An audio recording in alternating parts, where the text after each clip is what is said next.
guarantee that I will spark the brain that will change the world. And that's our job. Done. Tell me why. Why can't we live together? Tell me why. Why can't we live together? Everybody wants to live together. Why can't we live together? Hello, all you melanated beauties. Sun-kissed by God's lips. This is Coy with your black tea sip. I'm sipping power to pour you the truth. Go grab your cup. Let's fill it up. All right. Happy Friday to all you melanated beauties. Sun-kissed by God's lips. This is your girl Coy with the black tea sip. And as promised, I told you that I thought we should have a conversation about racism. What it looks like, smells like, tastes like, feels like. Because the color of racism is often shadowed by the fact that people want to disavow it because they don't quite understand why we feel the way we feel. And so I thought we could unpack that. I thought we could unpack that by simply saying what Racism 101 looks like. And so we're holding class today for those of you that should not find yourself in school when you're not in class. Well, then this show won't be for you. But I'm here with my friend and political strategist, Crystal James. Y'all know her. She's a friend to the show. We started this thing off together, and Crystal pops in every now and then to give us her perspective. We're also joined by my good friend, childhood friend, Chris Patrick, who is also a friend of the show and comes on periodically to share his perspective. And we want to talk about racism as it relates to women and men. And, you know, this new term, BIPOC, which is Black, Indigenous, People of Color. And you've heard me talk about it before, and people said, well, you disqualified it. Well, no, I didn't disqualify it. I simply said it was a little unnecessary. Because Black, Indigenous, People of Color, well, the people of color are native to the land prior to it being colonized, and so they are the indigenous. So who are the people of color? So you just need to say black folks and indigenous folks. I mean, we are the cradle of civilization. It started in Africa. The oldest bones ever found have been in Africa. It is the place of Timbuktu, where all knowledge was. I mean, we have universities now that are 4 years because they were 40 years. You know, I'm a history buff, but I understand my people and where we are and who we are and whose we are. So we're going to unpack that today. We're going to talk about some things that are going on, the things that are bothering you, and we're going to shed some light on it. But I want to start with Facebook, because I think that Facebook is racist. I have said it. It's out there. Mark Zuckerberg can find me. I doubt he don't want this smoke. But I think that Facebook is racist. I think that Facebook is racist. I'm on Facebook talking about Facebook because, you know, I have no fear. And so I am saying to you that Facebook is racist because not only for me, but I've had friends, but I've had the personal experience after my show has started to gain a little momentum. And so the colonizers are out there watching and listening to the show and watching my page and seeing what I'm doing. And so my son, I talked about this a few weeks ago, my son, someone posted a picture of a chimp. Mm-hmm. Well, I made a statement about it, and then she did like colonizers do. She took it down. But you know me, I captured it. I screenshot it, I saved it, I put it on Twitter, and I did some other things. So Michelle Lynn is now infamous for saying that my baby, who is really, really, really cute because he looks like his mama, looks like a chimp. But aside from that, she was allowed to do that. I was not allowed to respond. She was allowed to say something suggestive that I, as a black person, and my son as a black child was representational of a monkey. Well, haven't we seen and heard that before? And then, you know, just very recently, I just got out of Facebook jail, just time enough to do this show, because a guy told me to F off. Now, let me tell you why he told me to F off. He told me to F off because I was talking about Makia Bryant. Oh, yeah. Mm-hmm. And I said, I want the people who went to her house to fight her, to brutalize her, they were tormenting her, because there's a backstory there that, of course, we didn't get prior to her killing. And I'm not calling it a murder, I'm calling it a killing. She did have a knife in her hand, 7 or 8 inches, and so the police officer runs up, you hear him, he doesn't know what's going on, and he is forced to shoot this child. And I use the word forced, and I know black people don't like that, but I know if it was my child up against a car with a knife at his throat or in his face, I would want his protection. And I would deal with the fact that you didn't have any business over there doing that another time. But we say all the time in our community, and we say it for the culture, that a traffic stop or this or kids getting into it or a fight should not result in murder. So I make this statement and I say, the police officer didn't have a chance. But now, you and I had this conversation, Crystal, and I think Chris was listening. We said, I made the statement that you can always tell when something doesn't make sense. Look around. There's a racist lurking about because they are ridiculous. They never make sense. We never have a good idea about what it is they're trying to talk about, what they want us to take, our takeaways. Their reasoning. Because we talked about the legislation in Georgia. Yes. And how they did not want people to have food or water. Well, they specifically said water. So you can give them a Coke, to your point, Crystal. You can give them a Coke. You could give them some orange juice. Poison. You could, whiskey. They could be up there. Maybe some weed if it gets legalized by then. Just no water. Just not water and not food. Well then, we can still talk about what exactly are we considering food. Because if I put a mint in my mouth, is that food? And see, and like you said, Coy, to even go down this silly road is racism, right? Right. Because now we're talking about mints versus crackers versus water versus Coke, when the real deal is they don't want black people to vote and have a voice. So that's the long and the short of it. So when they figured out that, hey, all these Negroes, these BIPOC, colored, Negro, Negroid, whatever you want to, and right. I'm so honored that people spend so much time trying to label me in this country. It's such an honor that so much funds and research are spent trying to figure out what to call me when my mother named me Crystal Levon James. And that works for me. And you could just be an American. And I could just be American, and I can just be black. Or just be black. That doesn't jive with the power structure. Oh, no. And why doesn't it jive with the power structure, Chris? Because it's classism. You know what I'm saying? It has to be levels to this. So if it's not, it was invented to keep people in a certain spot. So otherwise, we would just be Americans. Right. Yeah, because we got to be labeled something because we cannot be like everyone else. Right. So we have to be separate. And identifiable. And what identifiable for what purpose? To single out. So here's where I am. Right. Post George Floyd and the pandemic, we find ourselves in a unique space if BIPOC, Black, Negro people take advantage of it, and that people are tripping over themselves to apologize, right? Right. And they wonder what they can make it right. And I haven't heard the word social justice and equity more in the past year than I have my whole life, even though it's certainly been an issue my whole life. If we take advantage of this, then hopefully they're labeling us.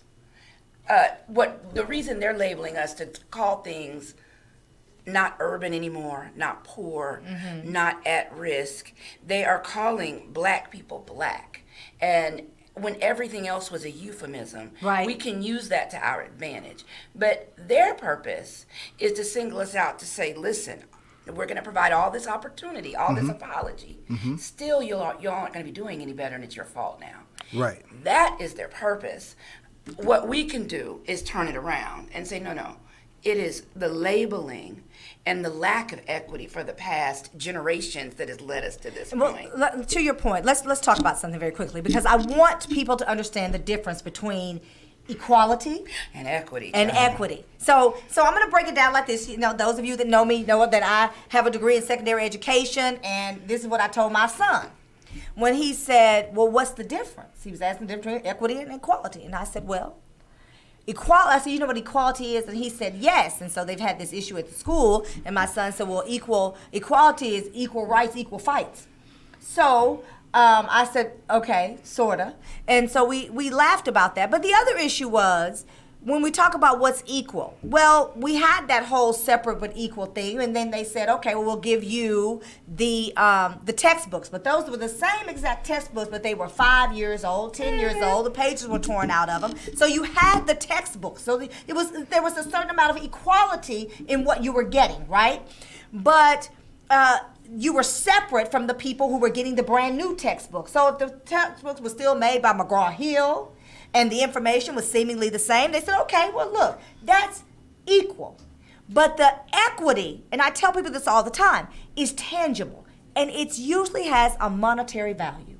So when we look at what's equitable, the books that you got were $10 a textbook. But the books that they have on the other side of town, the McGraw-Hill history book, was $55. So is it really equitable? Does that mean that they've updated, that they've changed things? Are you getting the most current information? So the difference between equality and equity is equality is subjective. And a person can make a determination about what they think equality is, what is equal. But if we are talking about equity, then that means that monetarily, I am put in the same position so that I am made whole in the very same way that you are made whole. And that is the difference between equity. And what we have failed to do in this country is provide equity for people of color throughout the world, not just in the United States, but in particular African Americans. And too much money was spent and too many things were built on our backs for us not to have equity. There was a study recently done by Duke University and that the black students demanded, and it talked about what exactly was the benefit of slavery to Duke University. It was in the hundreds of millions when they calculated. So the black students that are there, that are on financial aid, that are going to leave with a bunch of debt, or are under strict, very rigorous scholarship guidelines, is it equitable for them to have to participate monetarily in their education or athletically in their education in the same way that other students receive their education when they have already paid for it because of their ancestors? See, equality looks at things from a starting line. It says, Coy, that you and point. I are going to be at the same starting line. But equity looks at all the things that happen before ready, set, go, before our feet are in the braces, ready to shoot off. That's right. And it doesn't take into effect that while you and I may be at the doors of Duke University, white you and black me, I'm going to be the black one in this play. So the white you and black me are going to be at the doors of Duke University while we both have been admitted with the same dorm room and maybe the same books and the same opportunity. And the opportunity is definitely in air quotes for the people that are listening. We don't have the same experience coming.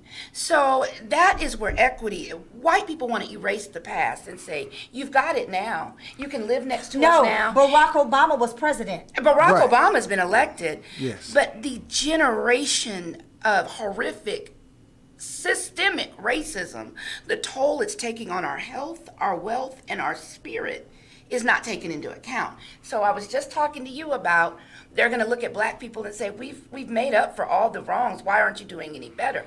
You have not made up for all. And how do they think that? But go ahead, Well, Chris. you can't make up for the wrongs when you still have, I just take the city of Boston, for example. Okay. You have the white wealth in the city of Boston, white wealth, $247,000 per household.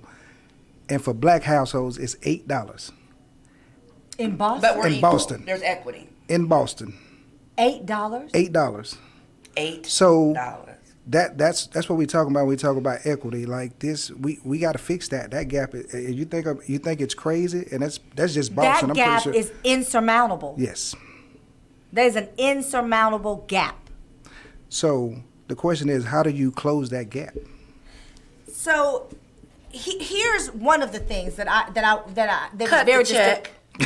You know what? Now let me say this, and I'm putting my hands And on I my scooted chest. real close to the mic. But yes, you did. You did. You kind of roll away. Thought you were Greg Abbott for a minute. That's not politically correct. No, Coy. it's not. But That is oftentimes not. this show is not politically correct, but it is real. We keep it 1,000 on the Black Tea Sip, where we sip power to pour truth. I just don't like Greg Abbott. That was unkind. I just don't. I flat out right don't like the man. But here's my point. When we start to talk about racism, and I was very disturbed, I mean, almost in tears. This morning, they showed a woman that was traveling through North Carolina. She was going to bury her great aunt, a grandmother, 68 years old. Mm-hmm. The police officers stopped her, drug her out of her car by her hair, threw her to the ground. She was in her car driving. She had her music up, and you know what music she had up. You know she had on gospel music. Mm-hmm. You know she was on there listening to somebody talking about "Hold My Mule." You know she was listening to gospel music because she said she had the music up. And when the police pulled alongside of her, she wanted to know, well, what's going on? She was confused. Wrong question to ask.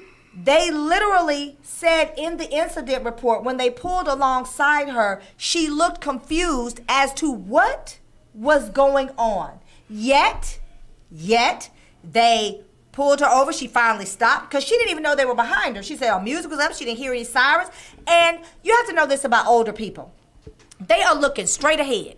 They may see this over here, but they are zero focus right here and driving. They're really not checking their rearview mirror carefully and constantly. And it doesn't mean that they're poor drivers. It just means that's not typically how they drive. They keep their eyes, you know what old people say, right. Every time your eye leaves the road, you're looking for trouble. That is what they do. So here she is, driving down the street, really not knowing what's going on. And when she does stop to say, oh, the police are trying to stop me, they grab her by her hair, push her into the ground, handcuff her, sit her on the ground, and tell her that she put everybody on the road in danger. She said, how? She was speeding. She was 10 miles over the speed limit.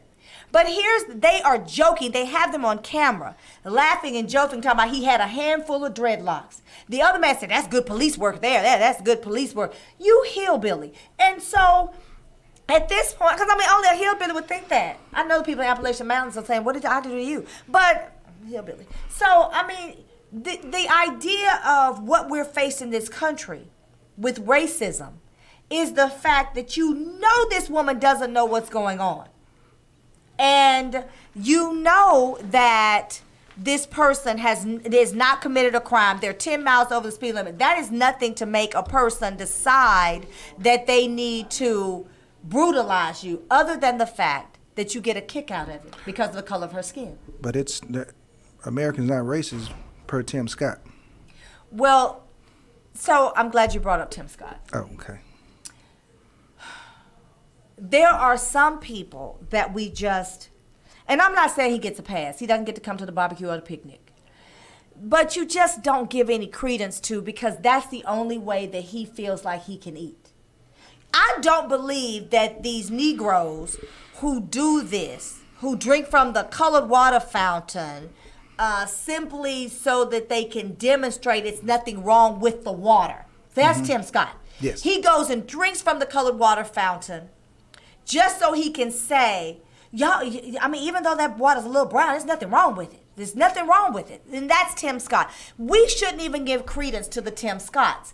We need to stop allowing them to make us upset. Right, but it only takes one to jump out there and side with the colonizers. Yeah, with the colonizers, for them to say, okay, he said, and that's their. Well, that's the in the words of my friend, that's the hand they fan with. Yes. It's because really what they say is, well, everything is all right. Tim Scott always drinks from that water fountain. Why do you want to drink from our water fountain? We gave you your own, which is equal. But the water is brown, so it's not equitable. And full of lead. Because we've got Michigan, who is still struggling with whether or not they're going to have clean water, and they knew for at least 20 years that lead was seeping into the water. Yes. So, the problem that I have with racist is that they never make sense. The problem that I have is that they say the most ridiculous things. So we have Paxton, who is our Attorney General, who's going to be challenged for his seat. Mm-hmm. Now, he is supposed to be the chief legal enforcer in the state of Texas as the attorney general for the state. Yet he is under indictment. Now, here's the thing. Why is he even allowed to continue to serve? If you're under indictment on your job, you don't have one. When the federal government decides that they're going to go after a person, they contact your job. I don't know if you guys know this. They contact your job and they tell your job you are under investigation. You have not been charged. You're not under indictment, but you are under investigation. What does your employer do? They fire you because the FBI has said you're under indictment. Now, Ken Paxton can continue to serve as the chief law enforcement officer of the state of Texas. Just a good old boys. Now, this is where racism comes in. It's not about could a black man do it. This is where racism comes in. The excuses that are made to allow him to continue to serve in office. You know what those excuses have been, Chris? They have been things like, we need to let the justice system play out. He needs to be able to have his day in court. He shouldn't have to step down from serving as a public servant or elected official because he was elected by the people, and there will be justice and he will be tried by a jury of his peers and he should not lose his job. See, that's racism, because George Floyd was considered a menace over a $20 bill that we have yet to see. Nobody has shown us this $20 bill to demonstrate it was counterfeit. Right. Did you ever think about that? We never saw the bill. Now, I can understand the prosecutor's not bringing up the bill because it's irrelevant in the grand scheme of things. However, I would have thought the defense would have said, look at this bill. You have to be a criminal mastermind to try to present this, and this is his disregard for the law to even try to put out, because let them tell it was so bad of a counterfeit bill, it was almost monopoly money. Right. But that resulted in his death. And then here's the one I love. He should have just complied. So the black lady in North Carolina, 68-year-old, she should have just complied. She couldn't even know to comply. So here's the thing about that. Who wants to go to jail, first of all? Right. So, right.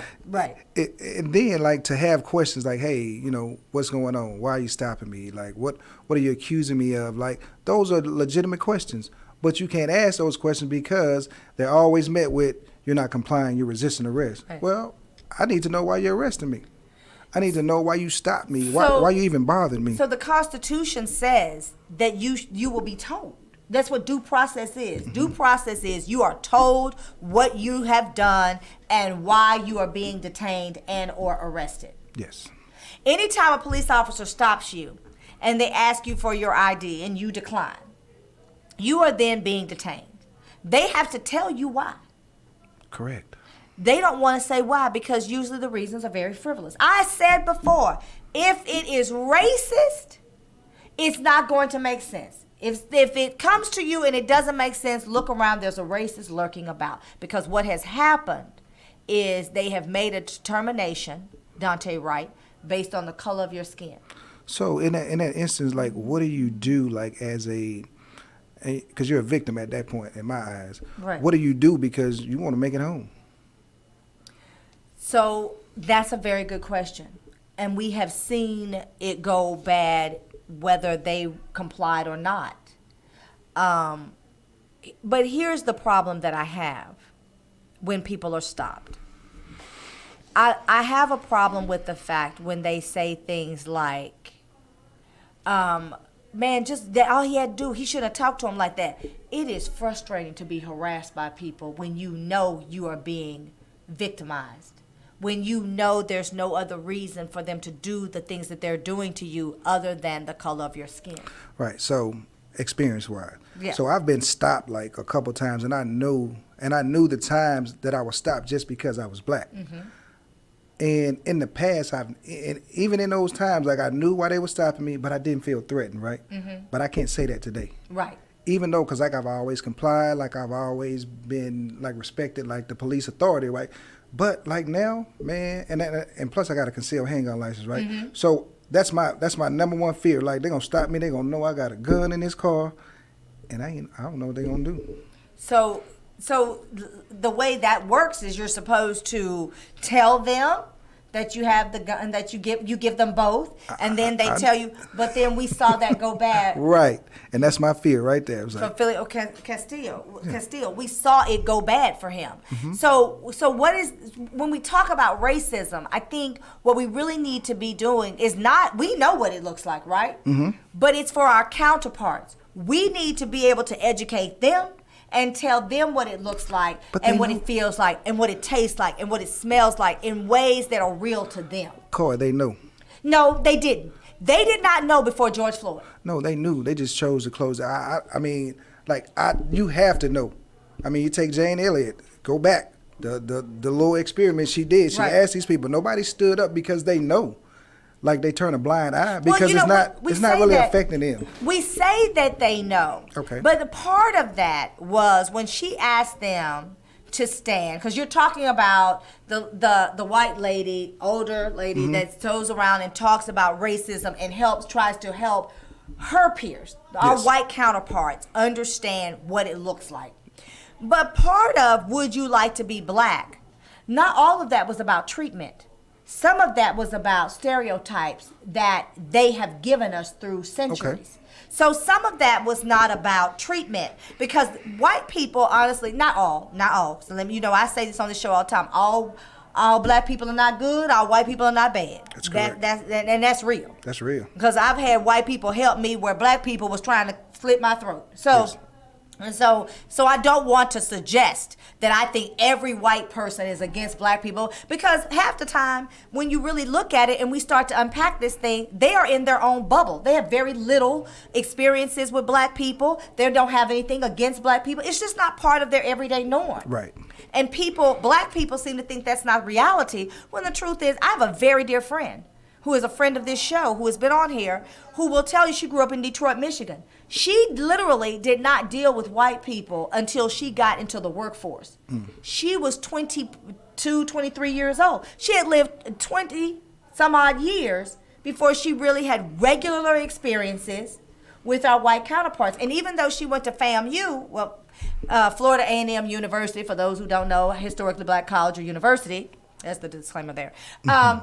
Florida State was next door, but if she didn't want to deal with, Florida State, she never had to. Right. So it is possible for people to live in their own bubbles. And one culture may not experience the other. The problem comes in is to the stereotypes of what they think about us. And so some of the reason they didn't put their hands up is because they did not want to be dirty. They did not want to be considered hypersexualized. They did not want to be dumb. Right. They did not, because it's stereotypes other than just treatment. The reason that they are always, very hesitant about even responding to that question. They don't put their hands up, but they're very uncomfortable by not putting their hands up when she says, how many people in this room wouldn't mind being black for a day? Right. And the opposite of what you were saying, like I work with 2 individuals that I can recall who never interacted with black people until they started working with me. And once they got to know me, like, okay, like all the stereotypes that they probably had were dispelled. So it's just conversations. But then that's a lot of pressure on you, because you feel the black tax. You feel responsible for saying, you know what, let me do this a little differently. Let me approach this situation a little differently. Let me erase this email and reword it. And every black woman on the sound of my voice know that's a real thing. Like, and then you're like, wait a minute, let me get myself together. Because you feel responsible for everybody else who's going to come behind you. I tip well because I know when we go into a restaurant, they call us Canadians. That's racism. And so I tip well so that the next person who comes along does not have to deal with poor service or the discriminatory treatment or just disparate treatment. Maybe it's not fully discriminatory, but it's disparate treatment because they actually have judged my behavior or what I'm doing based on how they're going to treat the next person. This is Corey with the Black Tea Sip. We're going to take a quick break and we'll be right back. Stay with me. Go grab your cup. We're going to fill it up. This is Racism 101. The polo girlfriend. What are you fucking? What are you doing? You fucking support fucking all lives fucking matter? Guess what? All lives fucking matter. Black lives don't fucking matter. All lives matter. Okay? Fucking Black lives matter. Take this on your fucking recording. Black Lives Matter is the most racist fucking thing we've ever fucking seen. Alright? All lives matter. All lives matter. That's how it is. What you not?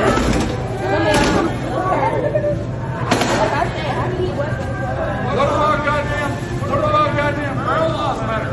What about white lives matter? What about everybody else? Guess what? All of you black fucks are goddamn racist motherfuckers. You're the most racist. Nourished skin is healthy skin. Simply Ardor skincare products provides luxurious nourishment for your body. Indulge in rich scrubs and body butters and top it off with our sensational and unique aromatic lines of sprays and roll-on fragrances. It's simple and lovely. Simply Ardor. Love is real. Just spread it. All right, and we're back. This is Corey with the Black Tea Sip. If you're just joining us today, we are talking about Racism 101. Don't find yourself in school when you're not in class. But we want to talk about the things that equate to racism that oftentimes racists try to overlook and dispel. And so I'm joined today by Crystal James, my friend and political colleague, and a childhood friend, Chris Patrick. And we're talking about things from our personal experiences, but the things that go on in the world. And so we were talking about George Floyd earlier. One of the things that I thought was not necessarily, it wasn't funny like ha-ha, it was funny like ironic. Okay. That he had written his attorney's number on his hand. And because the possibility of him going to prison was highly unlikely prior to his brutalization and murder of George Floyd. And it was because, when we talk about this so often, everything was where it needed to be. The girl was at the perfect angle to shoot that video. When you realize God put you here for a purpose, there's no stronger testimony than that. I think so. She was minding her business. With her younger cousin. That could have been me with my little cousin, because I used to take her everywhere with me. I can imagine God speaking to her and saying, just hold it steady. Because you're about to change the world. That video, as hard as it was to watch, we had not had anything like that. And because we had not had anything like that, he really felt like he was going to get off. And the reason I say that is because Amy Klobuchar was on the show. I felt like he was going to get off. Well, I didn't. And I didn't because when the protest took off, so many police chiefs around the United States were saying, this is not what we do. This is not who we are. And they were embarrassed by it. And because they were embarrassed by it, it sent a message that we had not seen. Right. The breaking of the blue wall, or the penetration of the blue wall. And it was also not just that, but it was also the fact that we had Ahmaud Arbery by the time we got to trial, and Breonna Taylor. And so now and Botham Jean, the senselessness of it all was so impactful. Tatiana Jefferson. People at home minding their own business and doing what they need to do. And they're not in the street.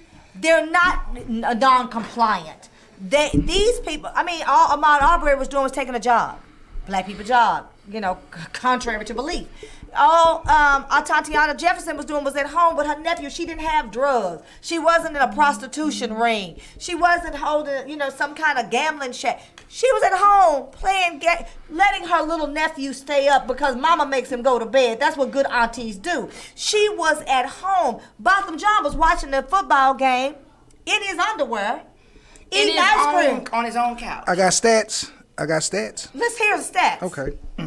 So they did a study, 5-year study. So in this 5-year span from 15 to 2000, 5,367 police fatalities. Okay. So armed. So those that were armed. So Native Americans were killed at a rate of 3 times that of white people.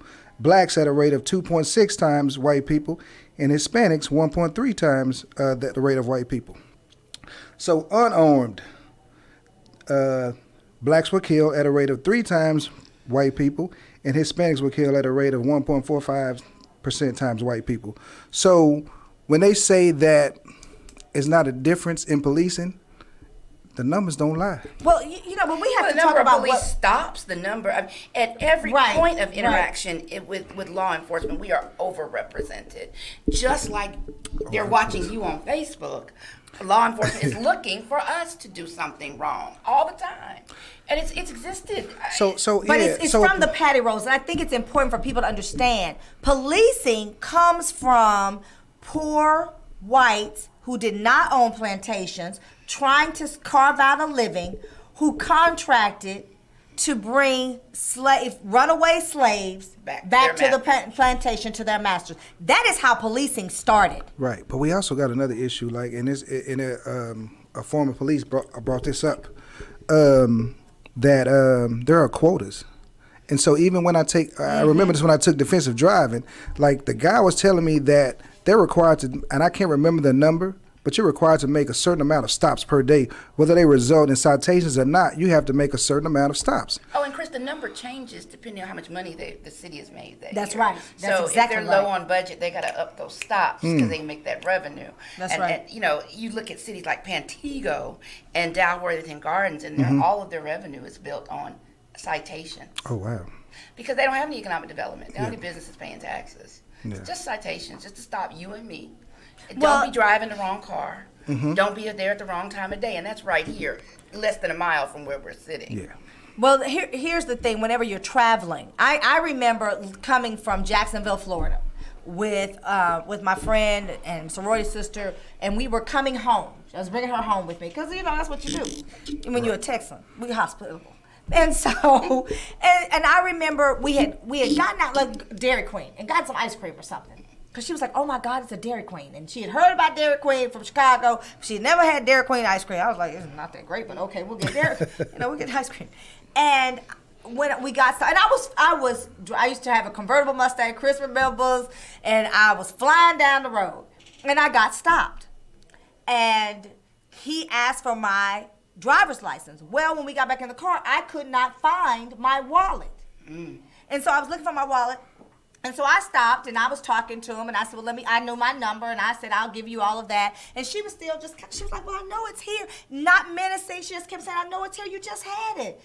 And he told her, if you don't stop right now, I'm going to shoot you. Because that's exactly how it sounded. And she said, oh, God. And she put her hands up. And I said, you're going to shoot her because she's trying to find my driver's license? He made me get out of the car and walk back to his car. Now, I was naive.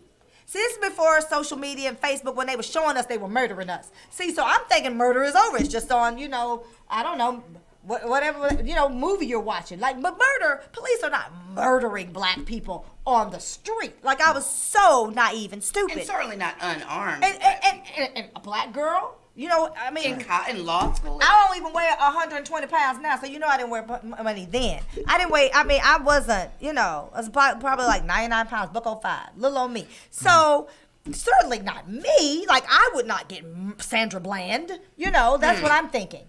So, he pulls me back to the car, and they are saying the car is stolen. The car is stolen. So, Sora Krista, says, Coy, I found your wallet. Oh, Lord. And she finds it, and she's waving it in the air like this so he can see it's a wallet. And I say, stop waving. Yeah. And I say, that's my wallet. And he says, by now it comes back, the car is not stolen. He allows me to go get my wallet. And he says, well, the address on the car and the address on the license match. And then they tell you to have a nice day. He wrote me a ticket first. But he did tell me have a nice day. After you put your life in danger. Yeah. So I had a car. Was going through a divorce, and he's kind of being a butt. And so I had to like get a dealer's tag, right? Because the car was in his name and he was acting, divorce. And so, because he thought I wasn't going to be able to drive it, Chris, but no.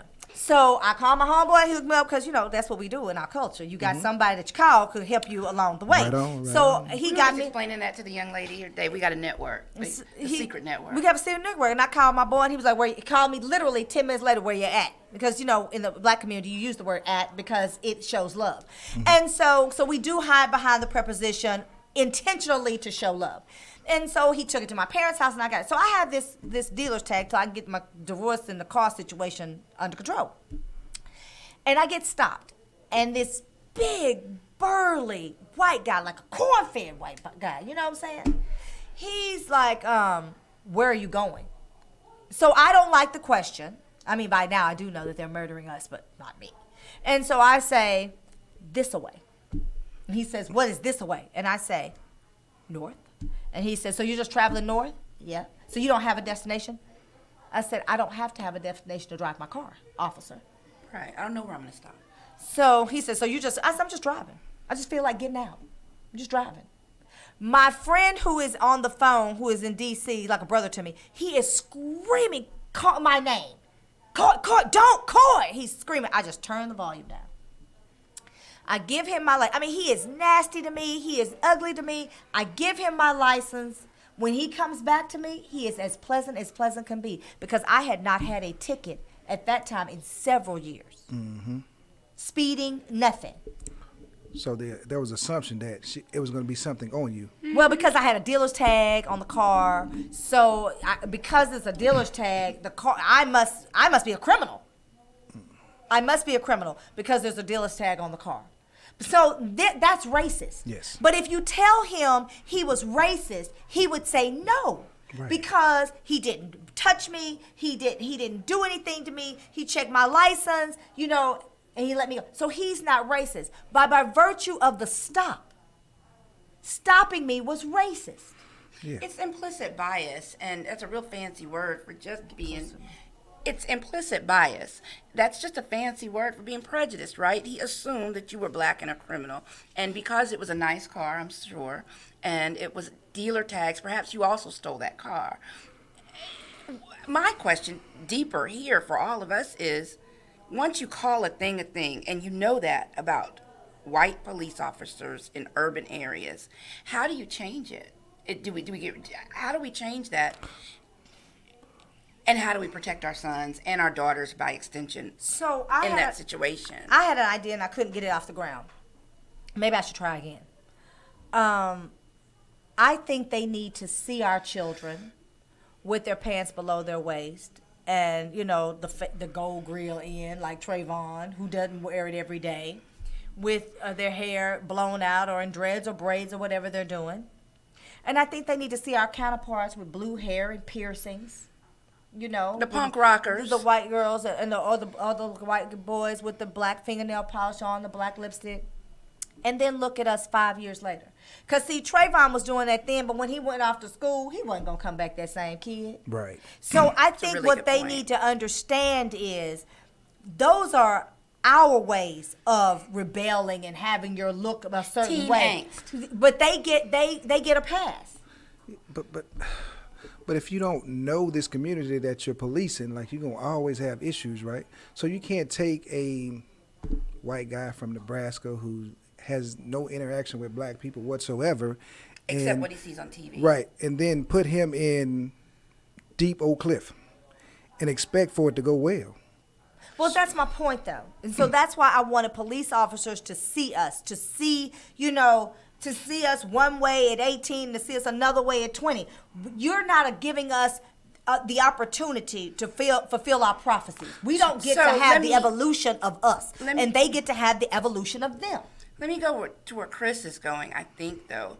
And that is, I think we've sacrificed too many lives, had too many cultural trainings, and have gone the way of trying to get them to have empathy, compassion, community policing. And you cannot change racist hearts. That's where I am now. And so I want us to police ourselves. I don't think there should be a police officer in Oak Cliff that isn't from Oak Cliff.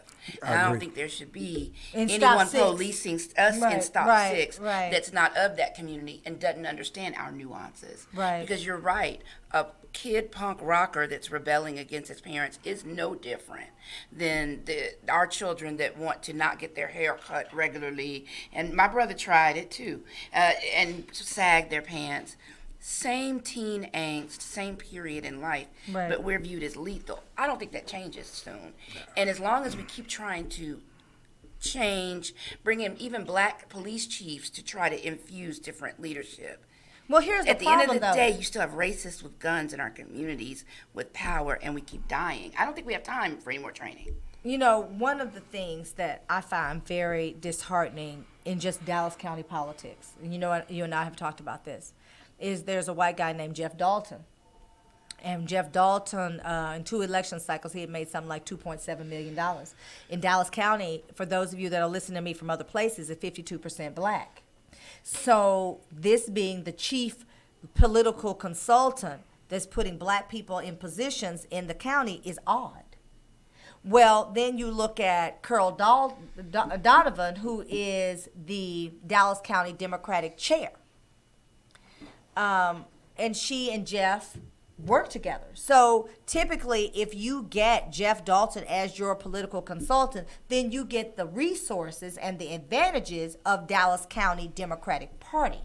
But if you're black and you see Jeff Dalton as a racist, as many people do, and you decide you don't want to be represented by him because you really are for the culture, and that's a slap in the face for the culture, then you don't get the benefits and the resources of Dallas County. And by that, I mean you don't get the money for poll workers. So if you're running a judicial race, and yes, in the state of Texas, we have elected positions for our judges. So it's elected office.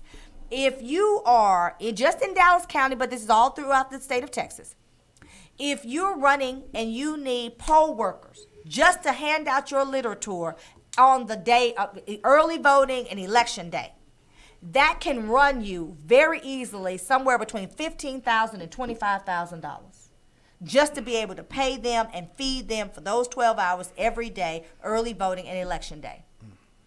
So now you're talking about being able to raise money. So that's the difference between equality and equity. Yeah, they'll let you run for the office, but equitably, you probably are going to have a more difficult time competing to run your race because you're not able to raise as much capital for your campaign. So now what we're talking about is whether or not you go to the racist guy so you get the benefit of the money, so that Dallas County pays the money for the poll workers to hand out your literature. It's really just that simple. That is racism. That is what so then you say, well, do I sell my soul so I can get in the position, so I can do right by my people, or my own come up, because everybody is not for the culture? Or do you say, no, I stand my ground and I actually run my race, raise the money I can, and do the best I can? Because that is what we're faced with in Dallas County, and many of us are sick of it. But that's racism. That you don't get the benefit unless you step and fetch it to Jeff Dalton's tune. You don't get the benefit of Carol Donovan, as the Democratic chair who gives those resources throughout the Democratic Party. Well, let's flip it over to Tarrant County, where a different scenario is happening, where that used to be the case. And Deborah Peoples. Well, no, Angle Strategies. Okay. They run all the big Democrats. Mm-hmm. They run all the big Democrats. And so the chair of the Tarrant County Democratic Party at the time was in line with Angle. Mm-hmm. And so if you were Mark Veazey, if you're Roy Brooks, if you were anybody in the Democratic Party, black, you were with Angle if you were going to be in power. Well, along comes a Deborah Peoples. Mm-hmm. And she runs for Tarrant County chair, and they thought they had it all sewn up because, big money people going to have it sewn up. So you get to the day of the election. I know. Bridget Whitmore now sits in Carl Ginsburg's seat for district judge. I know what you mean. They thought they have it sewn up. So you get to the day, and election, this is pre-COVID, so the chair election day takes place in the district meeting. And that district meeting is one day, and everybody's in corners, and they're getting ready to vote. It's very much like an old school caucus. Well, lo and behold, you telling secrets now, Crystal. Right. The numbers didn't come out right, and Angle's people didn't win. Deborah Peoples won chair of the Tarrant County Democratic Party, and so since then, they have starved the Tarrant County Democratic Party of money because their person didn't win. And now we have a Deborah Peoples who's running for mayor of Fort Worth. And she got very close last time. But let me say this. Well, let me. I don't know wanna tell you nothing what about she did. Tarrant County. I just know Dallas County. So don't get mad at me, Matt. This Crystal story. Go ahead. And I love Matt. I'm a Frosty. He's a I good worked guy. for Martin He's a Frost. good And they are good. And they He's a put good good guy. people in office. But He the tries his power best to structure, put the right people in office. But we need to say that. The power structure that exists, though, is something that Deborah's able to do something that none of his people would have been able to. She has not taken one dime from the police association. She's been able to refuse money because she's not part of that system. But she's for the culture. She's for the culture. Yeah, so- Culture over economics. So racism, you can just sum it up in one term: benefit of the doubt. One phrase: good. benefit of the doubt. 'Cause That's that's good. really what it is. That's good. Like, you're able to get the benefit of the doubt if you're not black. If you're not Black. We're gonna take a quick break. We're gonna end it right there. Chris said you get the benefit of the doubt if you're not black. This is called with the Black Tea Sip. Black Tea Sip. We're gonna take a break. Stay with me. Go grab your cup. We're gonna fill it up. This is Coy.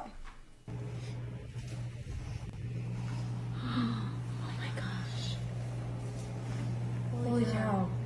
That's just right on the countertop. Yep, all my friends are coming over. This is the easiest way to make spaghetti for a crowd. And it's fun. It's all just right in front of you. You don't have to worry about dishes or a mess or anything like that. It's on your countertop. Yeah, this is how it works. But it's all over your counter. Then the next step is you need a meatball. Let's meet the balls. Okay. Oh my gosh.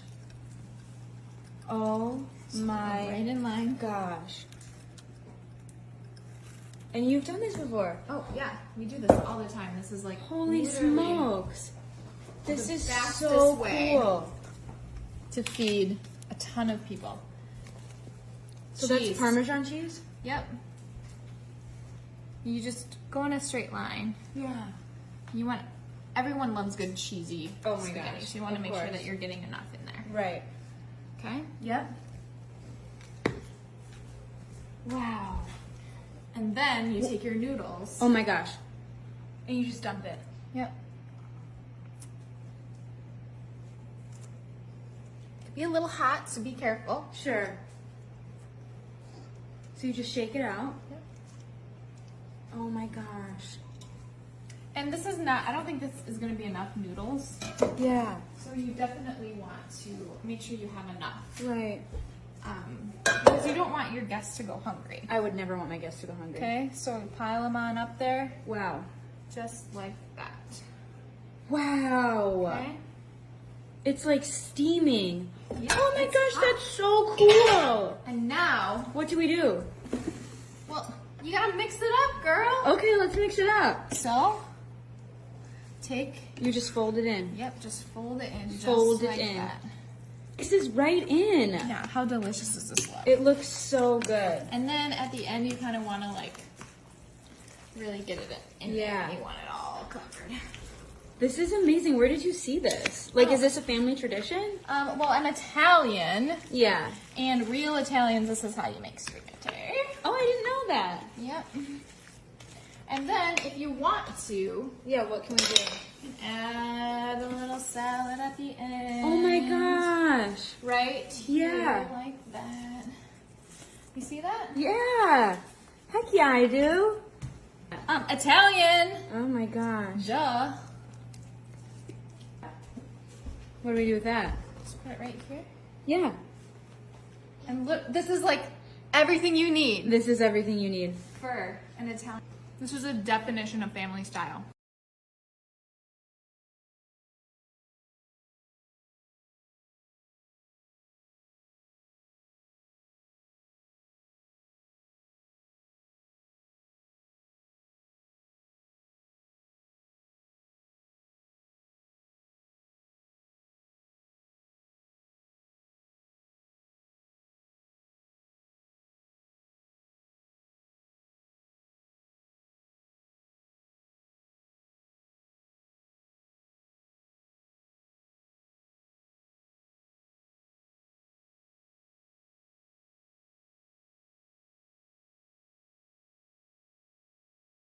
Breaks will no longer have music because hashtag Facebook is racist.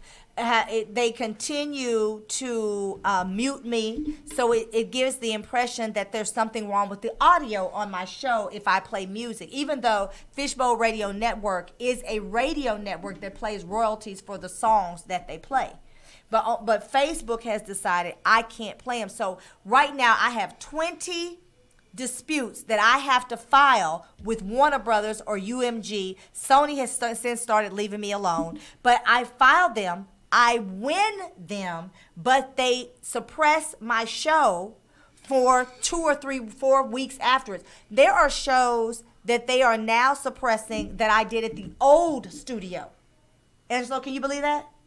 So that's what, over a year ago? So you don't hear music. So we're just going to do these little clips, things, TikTok, Facebook, crazy stuff that goes on in the world. So for those of you that are trying to figure out what's going on and why you're not getting the commercials, that's why the music, because, well, they don't want me to have music. I mean, I'm black. I'm a musical person, but Facebook has decided no music. So I need to know who's over Facebook, because it sounds like to me they're the ultimate. Is the FCC, where do you go if you have a problem with Facebook and their decisions? Well, I don't know, but what I have done is I have found out the woman that wrote the community standard and guidelines that put us in jail. What's her name? Right. What is her name? Let's look at her name. Because like you said, I'm in jail right now. And is there why are you in bond? jail? Is there bail for when you go to Facebook jail? No, there's no bond. There's no bond. There's no bond. Why are you in jail? Just because I said the word hoe. I didn't call anybody a hoe. I just reiterated what somebody else before me had said. Okay, well, tell us about that. So there was a Let me find that. young lady, and she said, like, you guys know, she was talking to women. She's like, you know not to date a guy who is recently divorced or fresh out of a relationship simply because they got to go through a hoeing phase. And I said, yeah, that's in the divorce decree. You get to hoe a little bit. Oh, that was funny. That's all I said. And they put you in jail because it did not meet the community standard? Locked up for 30 days.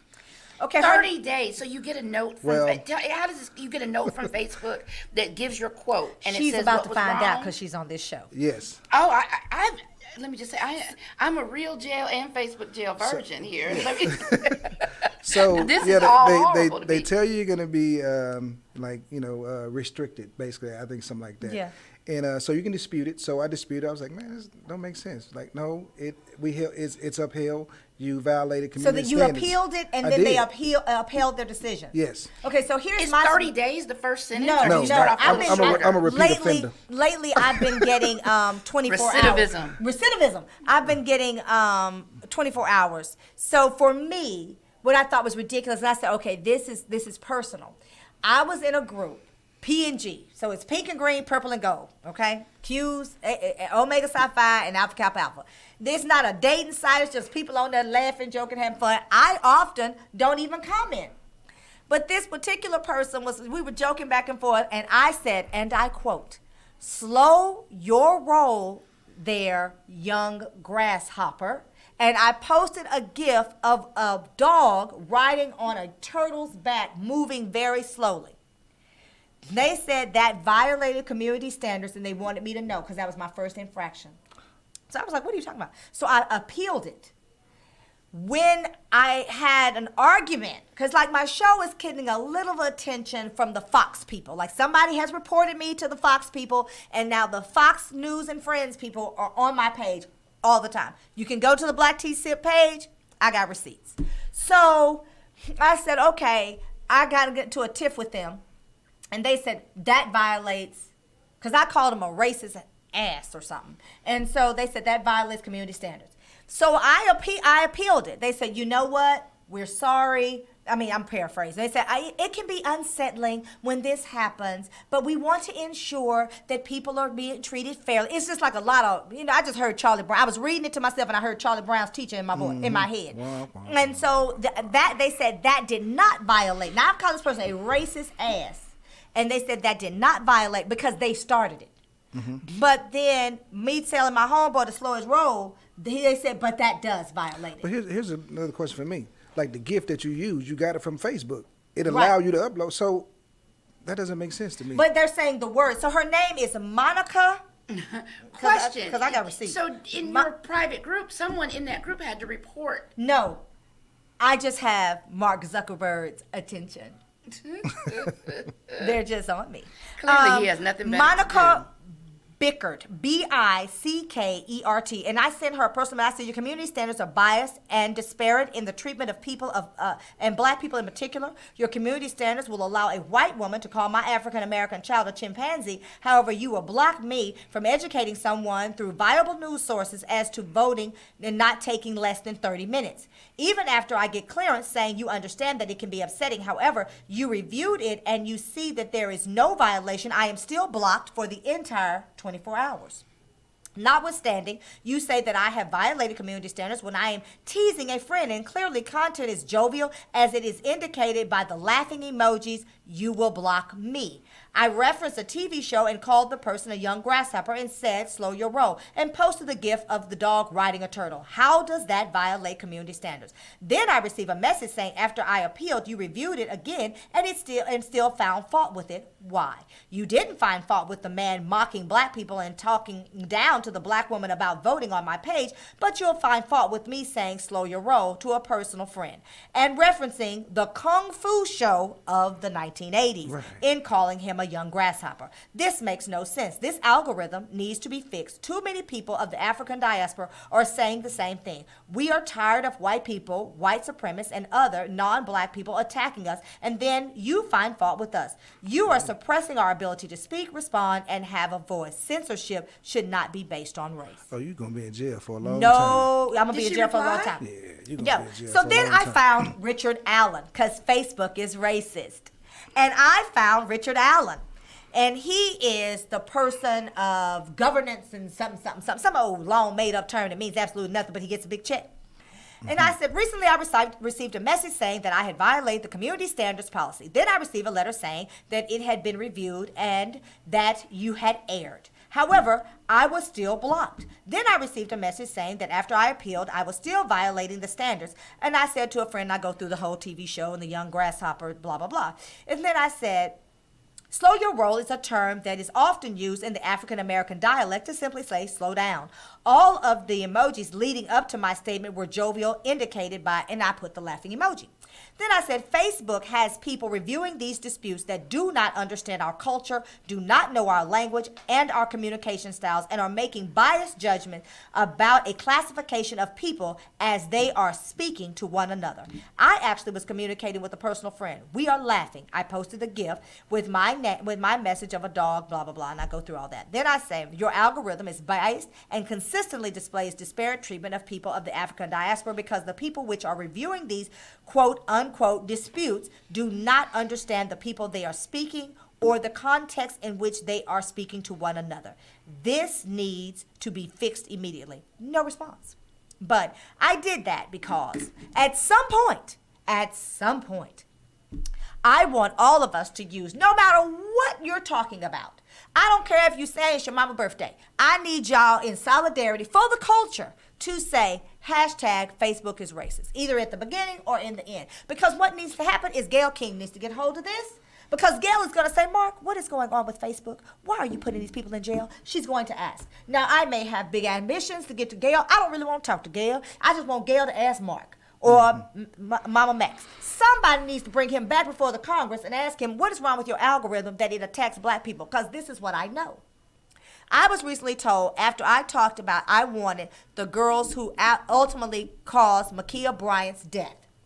I wanted those people prosecuted. And we cannot as a people, always focus on the police officers. I said those people should be prosecuted to the full extent of the law because there's a backstory there, and they went to her home. And ultimately, she got killed because I'm sure she was tired of the way they were treating her. And I do want to come back to that. And I said on my page, we need to be holding them accountable. Justice is not just people who are ultimately white and police officers. And I said that. I had someone come on my page and told me to F off. Well, I told him to F the mother. And they put me in jail, but he could say F off. Just like the girl could call my baby a chimpanzee. Nothing happened to her, but something happens to me. Facebook is racist. Your point, Crystal. With the Bryant case, as with others, we were talking about this being a unique space and time.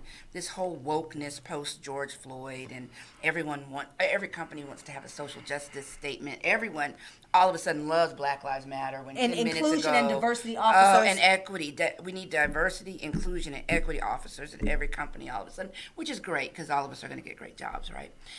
But what we have to be careful of in this time is to make sure that we are distilling incidents that are not racist and not calling them racist.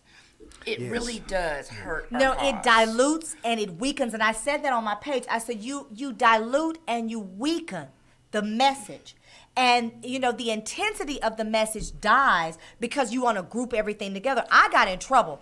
I even got in trouble with my line sisters. I got in real trouble. People don't like me when I say that everything isn't racist. Everything is not racist. No, but that man shooting that girl was not racist. But he walked into a situation where someone was about to be stabbed. He doesn't know the backstory. Right. And he's asked to make a decision in 6 seconds. Yeah, right. But you can't take the emotions out of it. You know what I'm saying? And so that's what happens. Like, anytime you see a young black person get killed, like, it's going to be emotional. Yeah.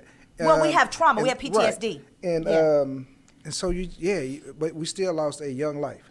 You know what I'm saying? And then you always want to look at, like, right. And this is one thing you got to know about the police. They're taught to stop the threat. That's right. And so that means, like, they're going to shoot center mass, like, all the time. Right. These people who say, I have family in law enforcement and know how to use a gun. Mm-hmm. Why are they shooting to kill? That's the only reason you shoot.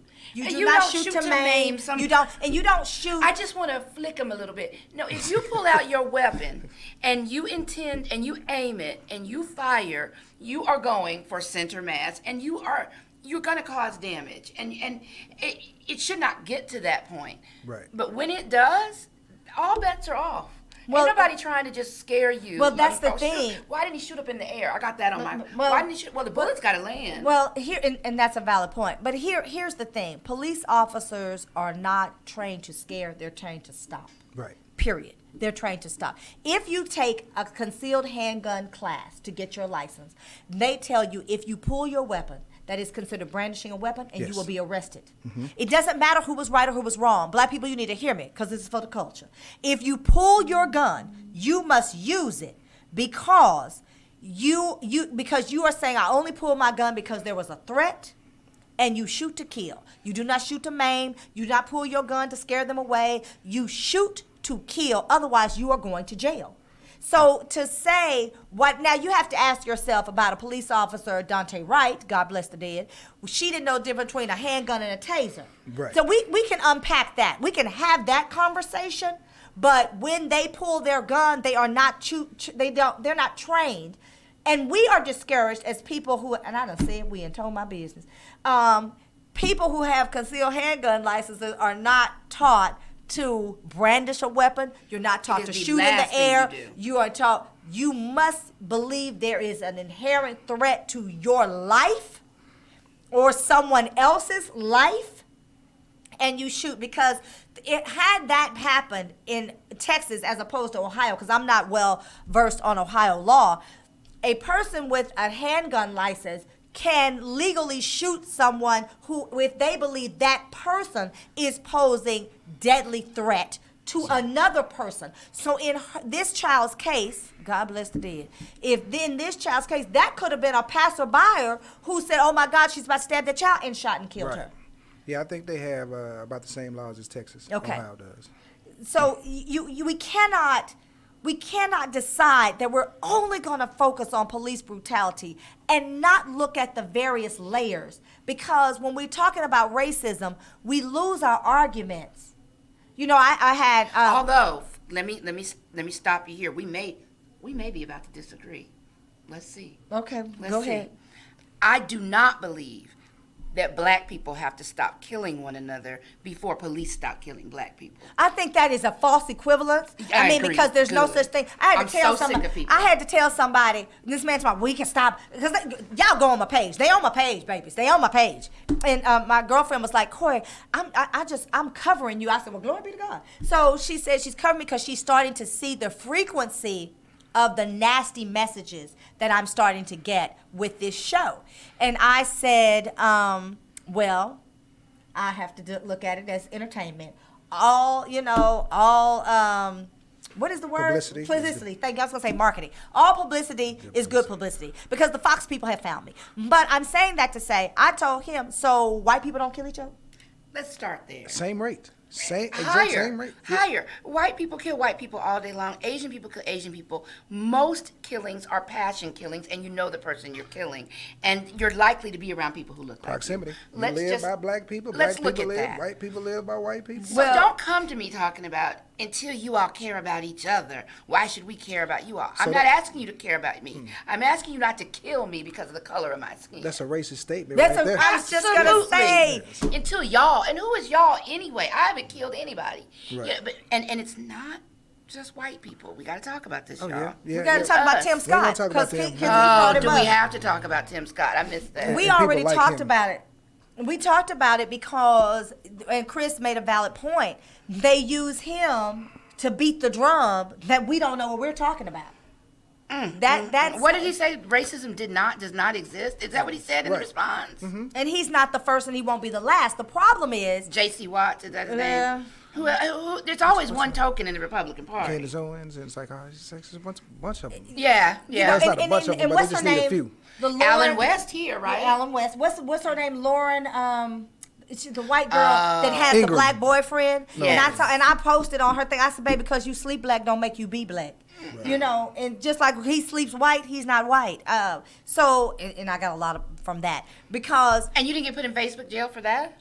No, I don't think they really knew about me then. They didn't understand the statement Facebook is either. racist. I'm on Facebook talking about you. Bring the smoke. So I just think because it's supposed to be a free speech and they don't censor free speech. They just want to make sure that people are treated fairly. And I feel that black people in particular are treated unfairly. And I believe the algorithm that goes off is racist and biased. I believe it deals with stereotypes. You don't understand the language and how we speak to one another. That's exactly it's it. not necessarily that I don't understand or have a command of the King's English. When I say where are you at, and what is you doing? No, I'm emphasizing the fact.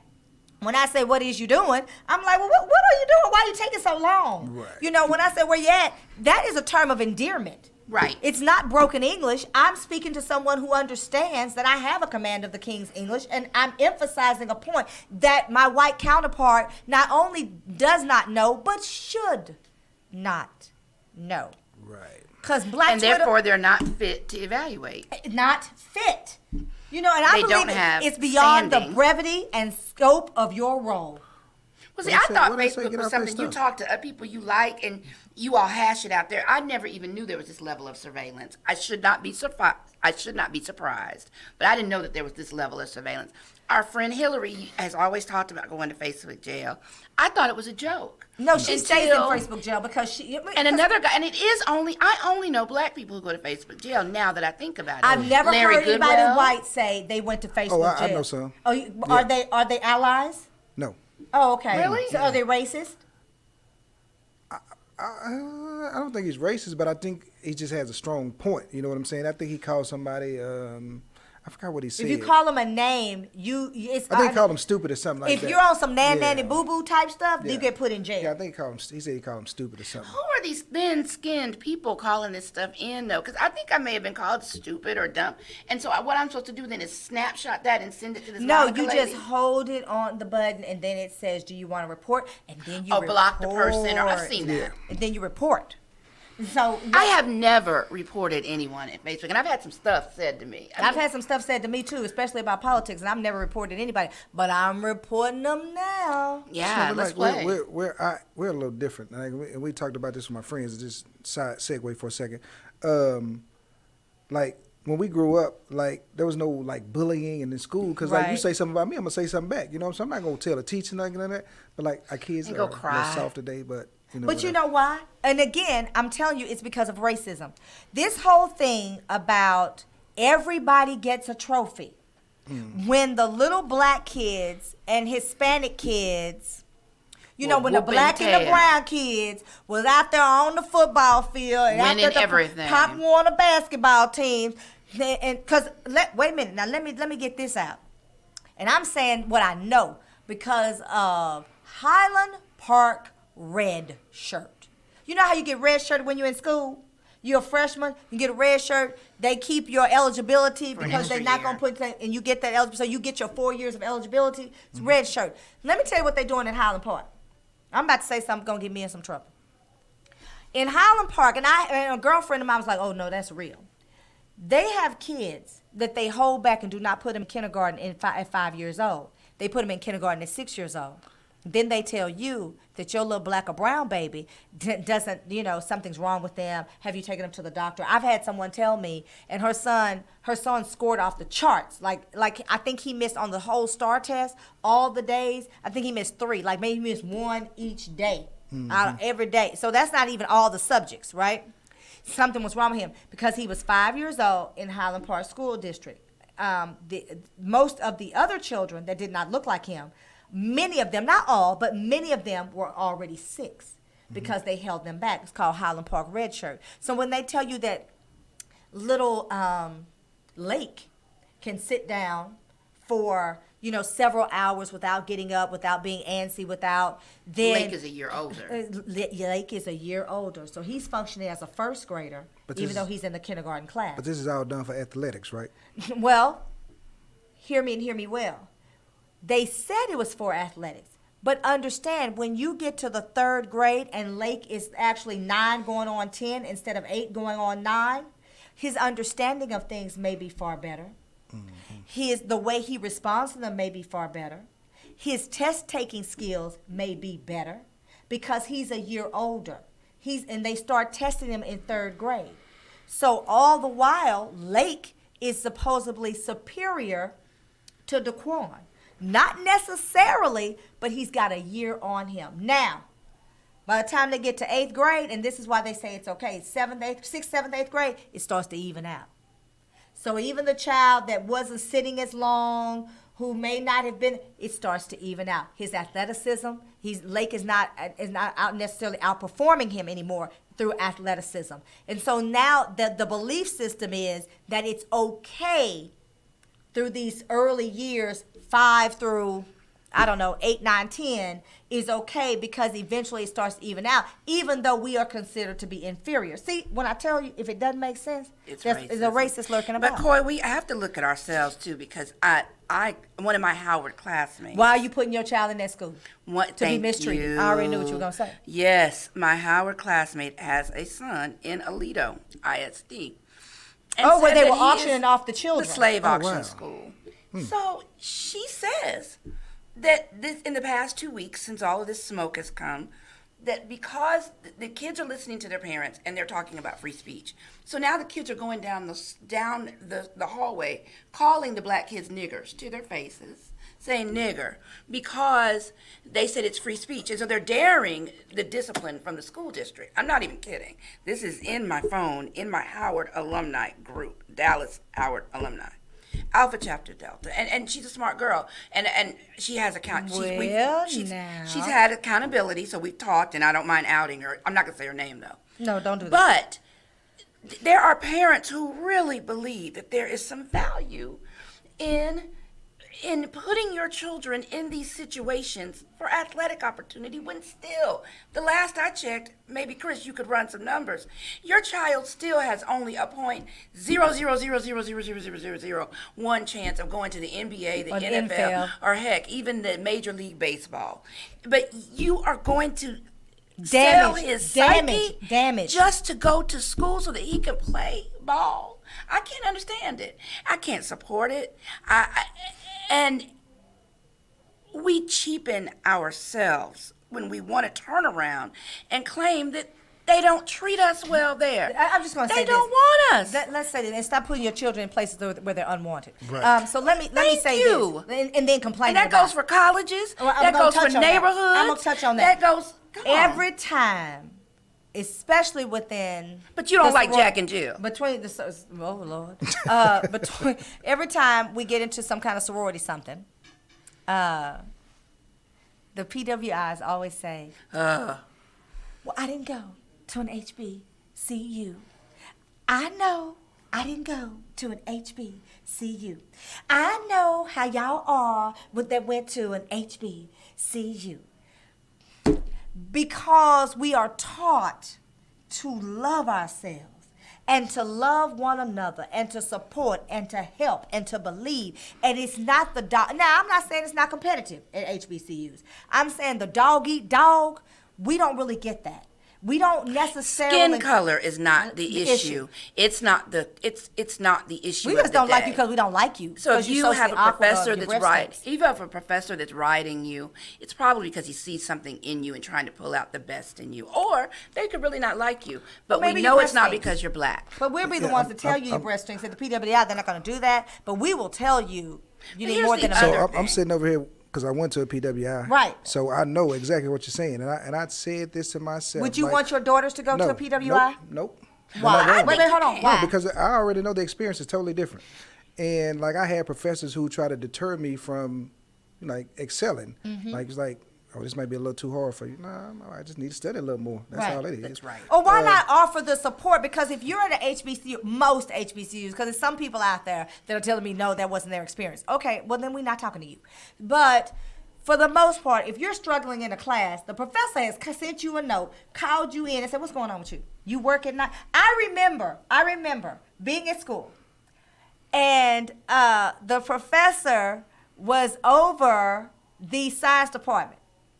And, you know, I was very tired, and the class was at 8 o'clock in the morning, and me and another girl that was interested in the organization, we both had these early classes. And there was a lot going on campus, and so I was tired. And I remember him asking me, do you work? And I said, no, sir. He said, you don't have a job? And I said, no. He kind of did one of these, Dr. Walton, Omega Psi Phi. But then I walked into class, you know, and I had my letters on. He passed me. That's all I'm going to say. That's HBCU. I'd flunked that class if I'd been in PWI. Well, I'm saying that for those who can read between the lines. You understand what I'm saying? He passed me. Well, there's the love there, and that I don't have a problem with people going to a PWI as long as your expectations are right sized. So these people who go to UT and expect them to change their fight song, "The Eyes of Texas Are Upon You," why would you expect them to change that for little less than 10% you? It is not your college. Well, and here's the other thing. And we just mentioned this, that right there that made national news dilutes our real argument. Yeah. Because you are at their school. There are other schools you can go to. There are other PWIs you can go to. Here's what I dare little white people to do. I dare you to come to Howard and ask us to change a damn I dare them to go to Paul Quinn. About anything. What you will do is come, respect our culture, observe. You may take part. You may want to join a sorority. You may want to join the band. You will participate as asked. And that's what black people need to do with these PWIs. But those asking to change the fight song are typically the athletes, right? And so they feel like their presence weighs a little more. But again, like, take your talents to a HBCU. Well, I'm thrilled, Chris, to see that happening more. Yeah. We're seeing more and more athletes choose but HBCUs. Here's the racist part of it. Here's the racism in it. That for so long, HBCU athletes have been overlooked. Now, I'm not saying that Jerry Rice didn't make it, right? Mm-hmm. And I've known other guys. Michael Strahan. Right, yeah. Well, Strahan.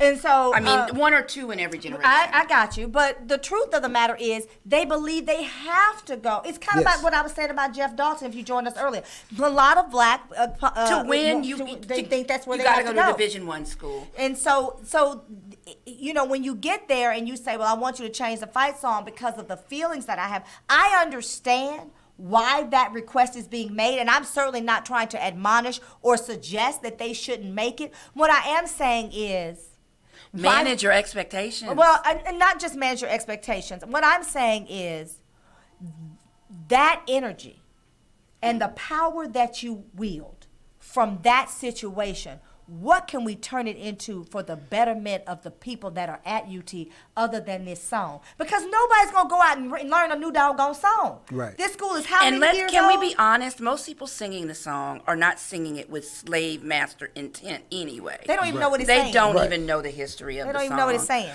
But it's that energy, though, that I say take, and this is when the girl got mad at me and I had to call her out. She told me that I was wrong for telling people that Houston Tillotson is right under the bridge from UT. So should you want your opinion valued, you can go to Houston Tillotson and have that happen. Oh, I was wrong, and HBCU people think they're so much better than PWI people. No. What we're telling you is that you have a choice. Yeah, I do. And and we are. And we are. Yeah, I do. Yeah. Here we go. No, truly, No, I've got a whole I have house. love for people that go to PWIs. What I never do is ask somebody, why did you go? And why did you not choose an HBCU? People stay on the defensive, wanting to tell me why they went. And same thing about Kamala, all during the presidential election. Well, let me tell you why I'm not voting for Kamala Harris. I did not ask you why you are not voting for Kamala Harris. But I promise you, if you want to tell me, I can have a discussion with you about it. You brought it to me. I didn't send for you. So don't you come came for me. Don't come for me. And when you leave crying, it's because you had to tell me why you not voting for somebody. But so then let's look at it in this regard. Are people feeling like, you know, the great divide in the black community, because we do have this idea about the HBCUs versus the PWIs? There's a certain amount of guilt and shame, in a sense, when you go to a PWI and you run up against this, you know, power to the people HBCU person. Because like, I just said that I want my daughters, whatever, to go to HBCU. If they don't, because somebody from a PWI offered them a free scholarship, that's where you're going. If it's free, like me, it was free, so I went. Because we do need to have this thing about debt, but from the racist perspective, because this show is Racism 101. From the racist perspective, I think we do make PWI students feel badly. I think that's just of late, Coy. Well, maybe because they did mock us for going. I was about to say, years. this renaissance of the HBCU is new. And what I can say that in 1991, when I was graduating from this high school a mile from here, nobody knew what Howard was. They wanted to know if I was going to Howard Payne, because that's a school in Texas. And the white counselor, but you got into Harvard and you got into UT and A&M, got a full ride to UT and A&M. Why are you choosing Howard? Well, because what I lack is cultural education. But I had to defend my choice of Howard for decades. Now that it's sexy to have gone there, they're getting all of this smoke. Let's talk about why it's sexy. It's sexy because through the years, HBCU alums have been rising in the ranks in Fortune 500 companies, and they've been pulling folks up with them. And so, you know, the idea, I like what my good friend Rosalind James says all the time. She loves to tell our counterparts, I went to my father's alma mater, and my daughter goes to our alma mater. Because there's this idea that we don't have our own, and that we're always trying to infiltrate, and that is another part of racism. This idea of separate but equal, that we're trying to infiltrate or take something that belongs to them and turn to. We have our own, and the choices that we make is just like Lincoln University, where my mother went in Jeff City, Missouri, is like 40% white, and it's only 40%. It would be more, but in order for them to continue their HBCU status. And now that folks is giving them money, you know, Trump did give some money to the HBCUs. They certainly want to maintain that, but they have learned that if they go to our schools, pharmacy students and medical students at Texas Southern University, absolutely, they come to the school And then, another part of racism, they go to the school, and then they're there for X amount, and then they transfer to the school they really want to go to. So Texas Southern University, for instance, then they transfer over to U of H after a year or so. So then, we have all of this turnover, right? So now you denied a black child the opportunity to come in because you never had a desire to be there in the first place. You've got Lincoln U, that is 40% white. Now, does that mean that it's not an HBCU? Well, that is arguable because the culture has to change because now they have to meet the needs of their students, which is what a good school does. Any good college or university is going to do that. So now we're saying, is the idea that we are trying to take, because that is the feeling of all the Trump supporters that used to be the Tea Partiers, now they're the Trump supporters. This idea that we are taking something from them, that we are infiltrating, that we are changing the fabric of America. Because you got Tucker Carlson telling people to approach someone who is wearing a mask outside and tell them to take it off and call the police if their child is wearing a mask and call child abuse. And call CPS because it's child abuse. Let me tell you what that is. It's racist because the tattered tethers of white supremacy, these ropes that they've been holding on to so long, are now frayed and they find themselves slipping and cannot hold on to it. That is part of them trying to hold on to being superior and being better, and this slave plantation mentality that we must do as we're told. So if anybody is not prescribing to the strong hand of Trump idealism, then you need to attack them, because let us not forget that white supremacy says if you're not of my thinking, my mindset, and of my doing, then you can be collateral damage. And that doesn't matter what color you are. Right. So, I mean, we have had abolitionists, which we now term as allies, through the years that have been tormented, persecuted, tortured, and murdered because they were on the right side of what was right. So I don't want to suggest in any way that because somebody white goes to an HBCU, they don't really want to be there. I'm simply saying that we do have our own, and they have not given us the same amount of money that they've given other schools. They have treated those schools as if the people that come out of them are not going to. Kamala Harris literally changed that overnight. But before then, but it's been the dirty little secret, and as Chris I don't said, like this out. in graduate schools, in top level, and Ivy League, if you care to characterize them that way, I don't. But in what people consider to be the most rigorous graduate school programs, what really kills black people who went to PWIs is they thought it started with, I'll be better equipped to go to the best medical school. Right. And but it ends with, I'm sitting right next to somebody who went to Prairie View or Howard. I'm gonna tell you a story that somebody told me, and it makes perfect sense. So all companies, Fortune 500, whatever, they have to have a certain amount of African American employees, right? Correct. They're not going to the PWI looking for them for Why? those black people. They're going to HBCUs. That's right. So that right there, I learned later on, is why I should have went to HBCU. Well, wait, Mike. So my friend Montreal Dukes is a lifer at Frito-Lay, Prairie View graduate engineer, goes to the career fair at Prairie View to look for black engineers every year. Guess what started happening? The white kids from U of H have started registering at the Prairie View career fair. The black kids, that go to the PWIs are going to the HBCU career fairs to get noticed. Now, wait a minute. Your good PWI that loves you so much, they're not promoting your resume and helping you get a job? No, you got to drive down the street to TSU and Prairie View's career fair. And I say we shouldn't let them in.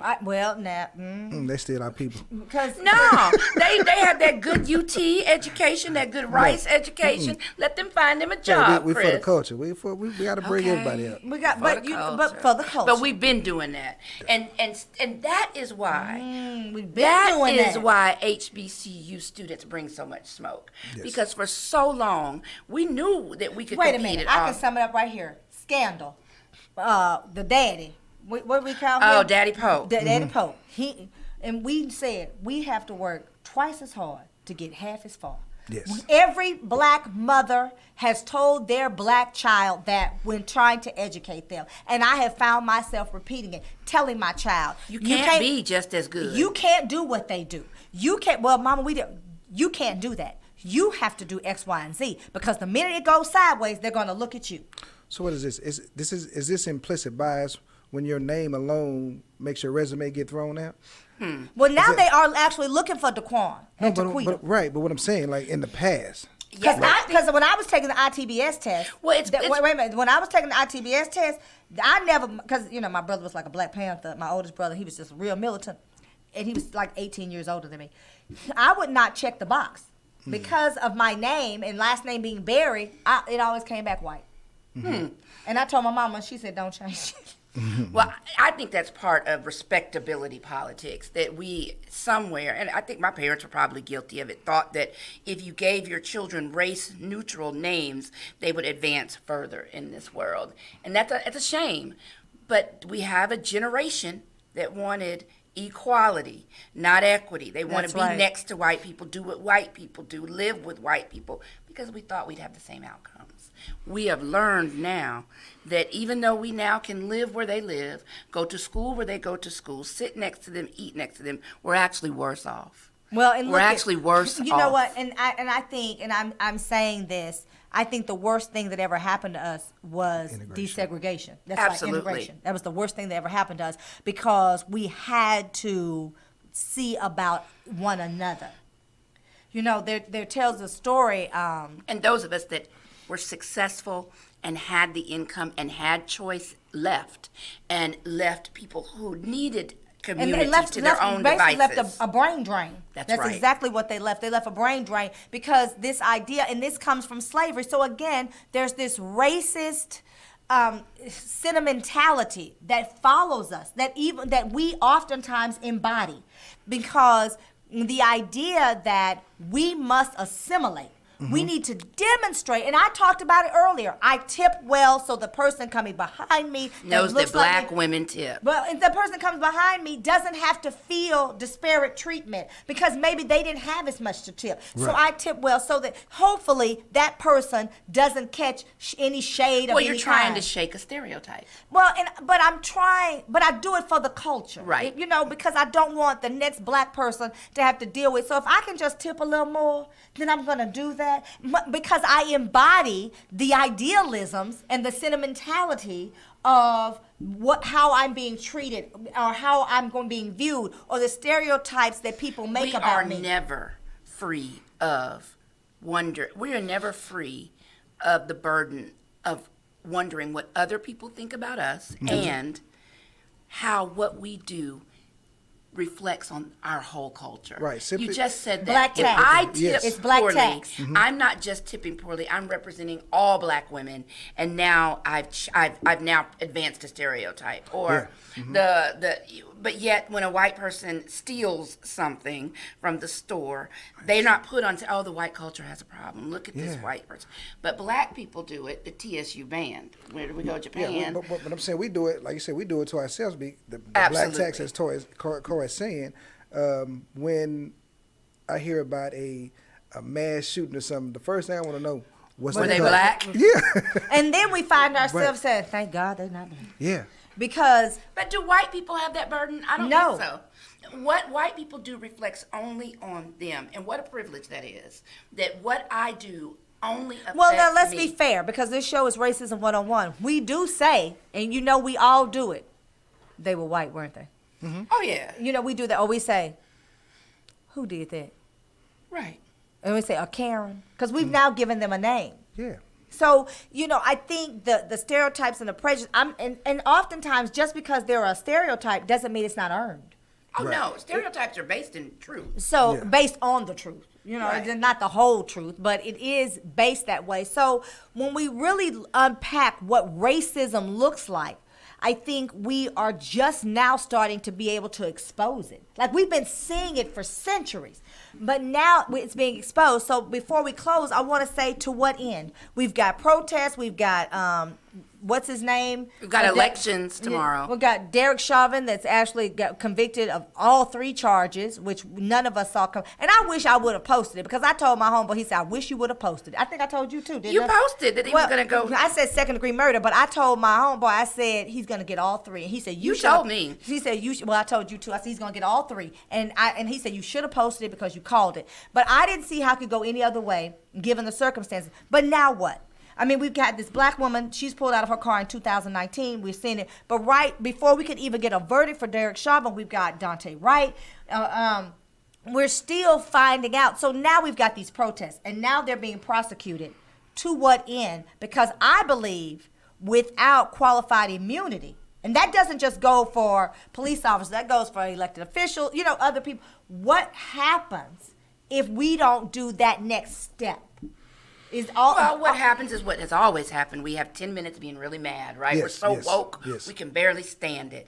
And 10 minutes later, we forgot what happened. Mm-hmm. So we do have to have that sustained, I call it sustained rage, but turning that rage into energy. Anger. So policy changes, new elected officials, looking at who's elected, Coy, because that's where we started with this, but who's elected as far as DA?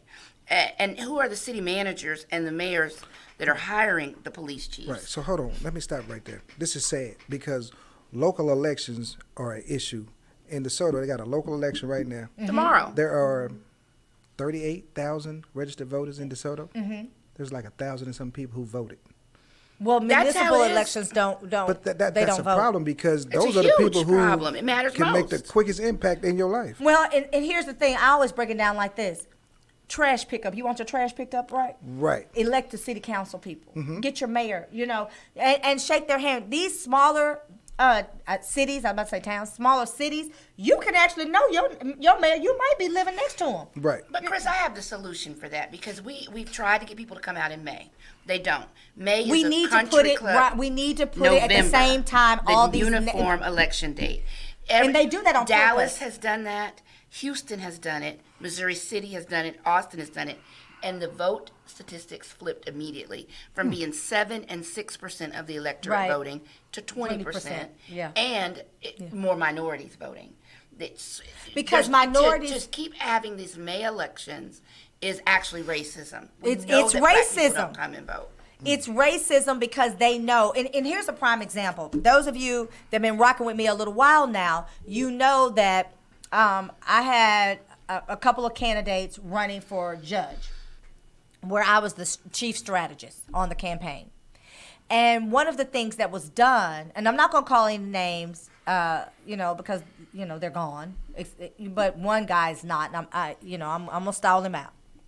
But one of the things that happened is they put fake candidates in the race. Mm-hmm. They put fake candidates in the race. This is racism. They put the fake candidates in the race because they know that black people don't show up for a runoff. Mm. So when we started our phone bank, because they weren't expecting us to run the phone bank the way we did, and we started the phone bank, they were saying, I already voted for her. I thought it was done. And then we would explain, because what we need is education. Because we have been kept from voting so long that we really don't understand the importance of it.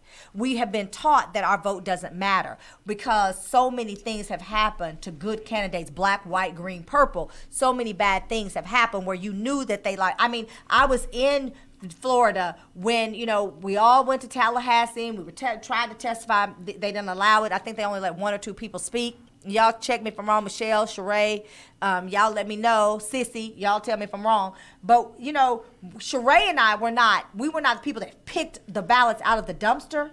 We were the people working out of then Congresswoman Corrine Brown's office for the Gore-Lieberman campaign, and we were paid. We were the ones that were told to go, and they had the pictures of all of the ballots that were in the dumpster because those were the children from Edward Waters College primarily and children that lived in that area who were going to look like me, and so they threw their ballots in the trash. Edward Waters is a HBCU. Mm-hmm. So, when we start talking about racism, things are done so to ensure that they don't show up. Forcing a runoff, the belief was if they could force a runoff, they would win by default because black people and brown people that wanted to vote for these African-American women would not realize they had to come back out and vote. And Bridget Whitmore sits on the bench right now because we demonstrated that was not true. You know, we showed them we can get our people out. And that's what they didn't expect, because we have to counter racism by looking at the things that have been done in the past and then finding a solution to it. We cannot put our heads in the sand or our hands in the air and say, you know, well, that's just racist. We have to combat it. And yes, it is exhaustive. And yes, it is tiring. But we have to continue to fight the good fight and to make good trouble.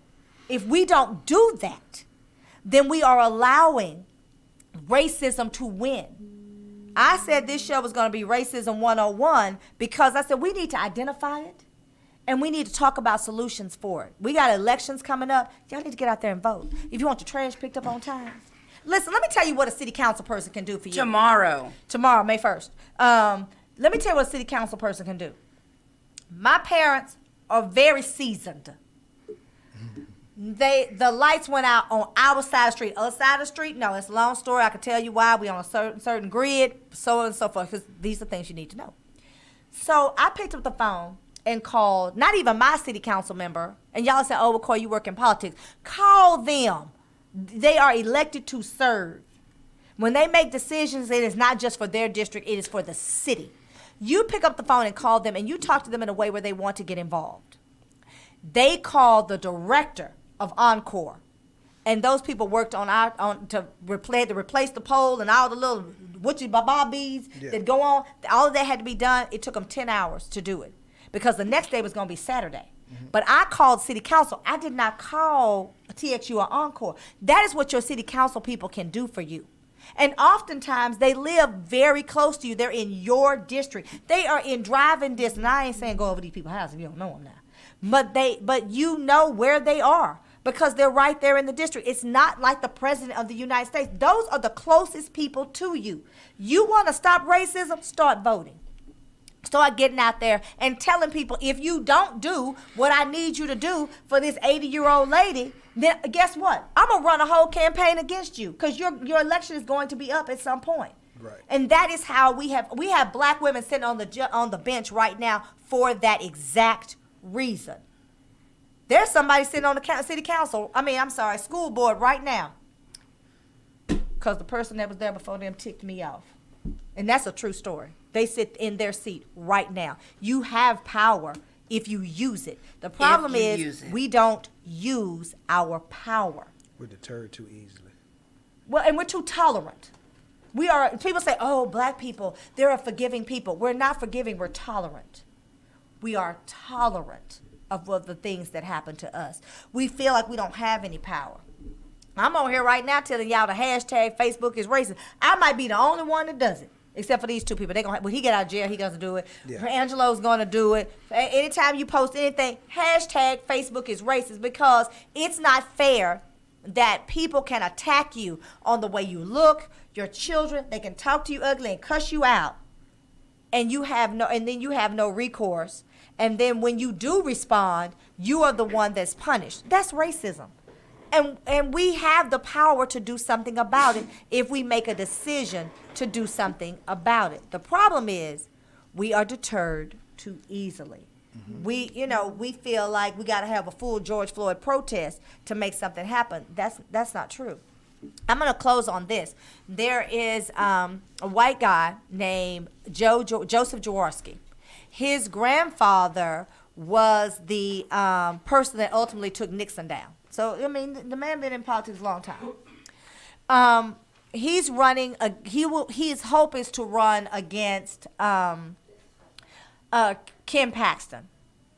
And because of that, I had the fortune of having a conversation with him. And one of the things, he was mayor of Galveston for only one term. This show is about Racism 101. He ended up losing his seat, Chris, because when the hurricane, I believe it's was it Ike that came through when he was, I'm not sure it was Ike. They give him all these names. Right. But it destroyed UT Galveston, where a lot of us work, black and brown people work. And it also destroyed the housing project where many of them lived. It was career suicide for him it wasn't politically expedient, let me put it that way, for him to take that on. And then his opponent, even though he was the incumbent, beat him on that because it's racism. Because he did rebuild that housing project and made them beautiful. Yeah. He didn't just throw them up. Because he said even though he knew it may not be the right thing for his political career, it was the right thing to do.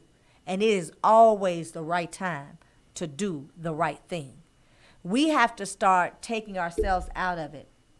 Tim Scott claims, after he gave the Republican response to Biden's address a few nights ago, and he's very upset because of prison reform. And he has been working on prison reform. Here's what I want to say about prison reform. Yes, we need them to stop putting our knees on our neck. We recently lost a Hispanic man in California because they did him the same way. He was a large, heavy-set man. He said he couldn't breathe, and he died. Now, you would not expect any police officer to put their knee on anybody's neck after George Floyd, but they did. So, yes, we need them to stop doing that, and that is part of, criminal reform, prison reform, all of that. I said criminal reform. I'm talking about them being criminals and to reform them. So I meant what I said. But the other part of it is when Obama allowed 6,000 inmates that had nonviolent drug offenses out, 2,000 of them were immigrants and were immediately deported. So they let them out of the federal penitentiary, and then they sent them over to an ICE detention center and sent them back to whatever their native country was. Nobody talks about that part. So really only 4,000 folks got out. And out of that 4,000, it was about 2,000 looked like us. So, and I'm saying that to say this.